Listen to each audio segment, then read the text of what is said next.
a non-spoiler review of Katie McGarry's Crush Into You, let me know and I'll do it below. I just really wanted to talk spoilers on this one. I love this book. I gave it 5 stars. It was amazing. I did not see the ending coming, and it was like intense. But it's basically about this guy named Isaiah, who we have seen repeatedly in Breaking All the Rules, Crash Into You, and Dare You To. And it is Beth's former boyfriend and Noah's brother, foster brother. But he and Noah are living together in this book. So this actually happens after Breaking All the Rules, which I thought was really interesting, and after Dare You To, obviously.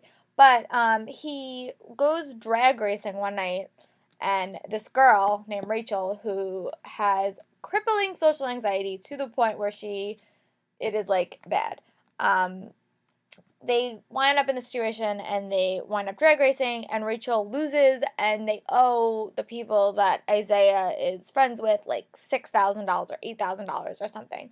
The problem with Rachel is first of all, she loves cars. She loves cars, and she is put under so much pressure by her mother because before Rachel was born, her older sister Colleen died of leukemia, and Rachel was born basically as a replacement. And Rachel has a twin brother named Ethan, which, if you know anything about me, I absolutely love twins.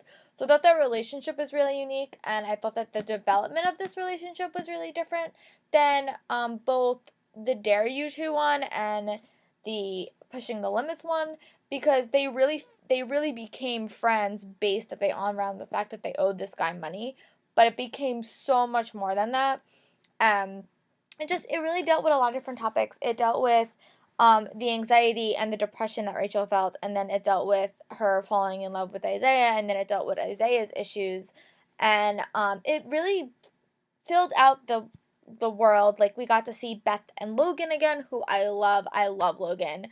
And I know I just found out recently we're getting a Logan standalone book with Abby, who we met in this book, which Abby is not who I thought she was going to be in the slightest, but I'm so excited that we're going to get a full-length book, and hopefully we get to learn a little bit more about them in Take Me On, which is another reason that I have to read Take Me On next month, because that book comes out this summer, so I want to be able to read it when it comes out.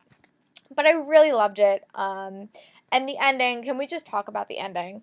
I was stunned. I really thought she died. I really thought Rachel had died, and that was what the car accident was about, and I was devastated.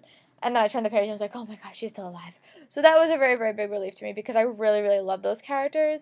But I really loved Isaiah.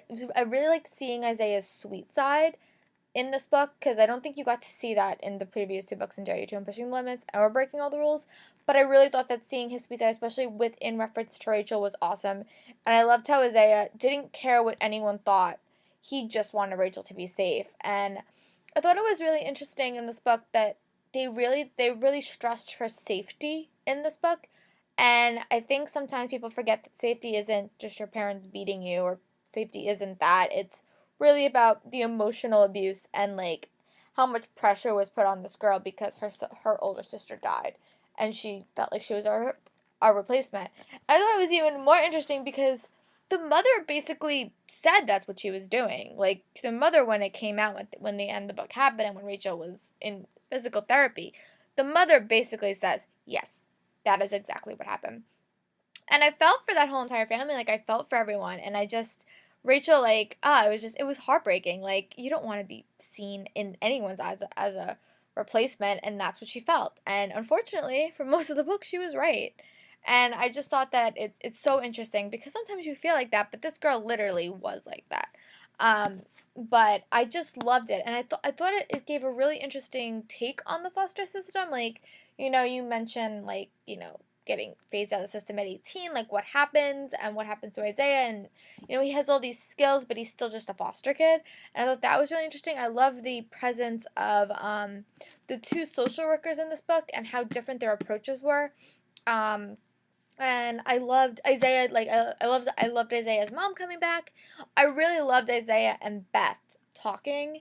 And I know the book wasn't about Ryan, but I was happy to see Ryan again, and hopefully in subsequent we'll get to see all these characters. Katie McGarry does something really interesting. She really, like, very few characters. She creates such a detailed world, and it's like Stephanie Perkins when she created that series, like Isla, Lola, and Anna. But this book, like, you really do see the characters again, and you really feel grossly.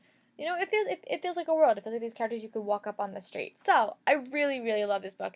I highly recommend. Well, obviously, if you have not read the other books by Katie McGarry, read them. They're really good. They're all strong in such different ways, and they're. I think the most important about Katie McGarry is she doesn't tell the same story over and over again. She tells different stories, but in the same world, and I think that that's something that we could all be grateful for. So let me know your guys' thoughts below. As I said, this and Dare You 2 are two of my favorites. What are your favorites? What characters do you enjoy? Are you excited? Are you guys excited as I am to get the Logan and Abby story? Can anyone tell me, do we learn more about their relationship and Take Me On? Don't spoil me. I'm just curious if I have to wait like a whole other book or if I actually get a little bit of their story and Take Me On. Well, it's been lovely, guys. As always, comment below, go on my book likes, go on my Twitter, and I will talk to you guys later.